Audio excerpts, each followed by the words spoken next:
இங்க ஒரு தன்னோட ஃப்ரெண்ட மாடியில இருந்து கீழே தள்ளி விட்டுறான்.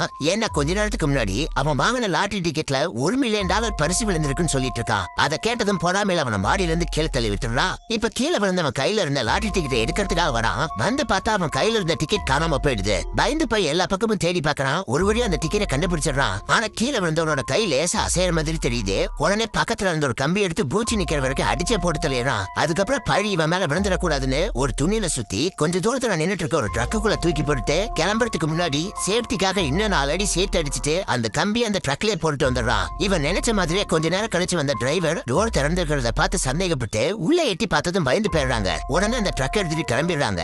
இது எல்லாத்தையும் இவன் தூரத்துல இருந்து பைனாகுலர்ல பார்த்து சந்தோஷப்பட்டு இருக்கான். ஏன்னா இதுக்கப்புறம் அது எப்படி மறைக்கணும்னு அந்த டிரைவரே பார்த்துப்பாங்க. இவனுக்கு ஒரு பிரச்சனை வராதுன்னு தெரியுமா இருக்கா. ஆனா போன அந்த ட்ரக் கொஞ்ச தூரம் போனதும் ஒரு யூட்டன் போட்டுட்டு திரும்ப இவனோட மெக்கானிக் ஷாப்புக்கு வருது. வந்து இங்க யாரும் இல்லைன்னு நினைச்சு இவன் கரை வாசலே அதை தூக்கி போட்டு போயிடுறாங்க. கடைசியில இவன் தப்பிச்சலாம் நினைச்சு எவ்வளவோ ட்ரை பண்ணியோ விதி தேடி வந்து மாட்டி விட்டுருது.